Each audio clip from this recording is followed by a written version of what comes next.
যে মাটির বুকে ঘুমিয়ে আছে লক্ষ মুক্তি সেনা। ভোর হতেই দুই দৌহিত্রীকে নিয়ে বেরিয়ে পড়েছেন সালাম সাহেব।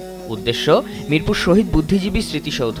সেখানে একটি গণকবরের পাশে নিয়ে গিয়ে শোনান জাতির শ্রেষ্ঠ সন্তানদের গৌরবগাথা কথা, যারা আজকের এই বাংলাদেশের জন্য অকাতরে বিলিয়ে দিয়েছেন তাদের প্রাণ। বুদ্ধিজীবী যারা মারা গেছে, যারা পাকিস্তানিরা ধরে হত্যা করছে, এখানে তাদের স্মৃতি তুলে ধরার জন্য এদেরকে নিয়ে আসা এখানে। ওনারা আমাদের দেশের জন্য শহীদ হয়েছেন, এটা ভেবে আমি অনেক গর্বিত।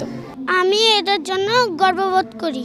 ৭১-এ বিজয়ের দ্বার প্রান্তে পাকিস্তানি হানাদাররা এদেশীয় দোসরদের নির্মম হত্যাযজ্ঞের শিকার দেশের মেধাবী সন্তানদের রাষ্ট্রীয়ভাবে শ্রদ্ধা জানাতে ভোর থেকেই প্রস্তুত ছিল শহীদ বুদ্ধিজীবী স্মৃতিসৌধ।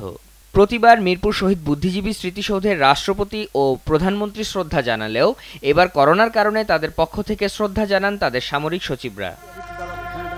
এরপর দেশের শ্রেষ্ঠ সন্তানদের শ্রদ্ধা জানাতে হাজারো মানুষের ঢল নামে বুদ্ধিজীবী স্মৃতিসৌধে। সকাল থেকেই ভিড় করেন রাজনৈতিক, সাংস্কৃতিক ও সামাজিক সংগঠনের নেতাকর্মী সহ সর্বস্তরের মানুষ। শ্রদ্ধা অবনত চিত্তে স্মরণ করেন তাদের অবদানের কথা।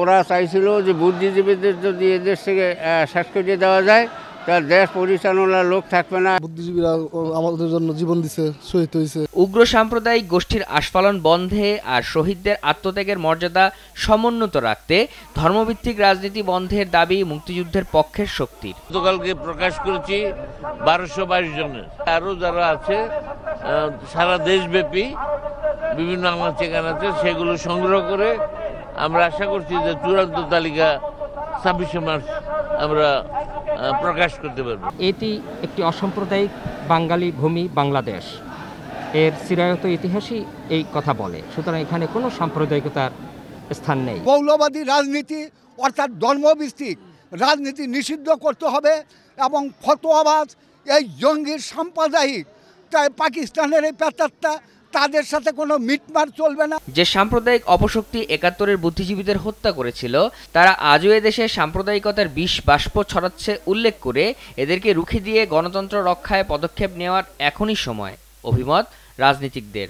তারা 1971 সালে পুরো যুদ্ধের সময় বিভিন্ন সময়ে তারা আমাদের বিশিষ্ট বরেণ্য প্রতিভাবান মেধাবী বুদ্ধিজীবীদের হত্যা করেছে। শপথ হবে এদের যে বীজ বৃক্ষ এখনো ডালপালা বিস্তার করে আছে, এই বীজ বৃক্ষকে শেখ হাসিনার নেতৃত্বে আমরা সমূলে উৎপাদিত করব।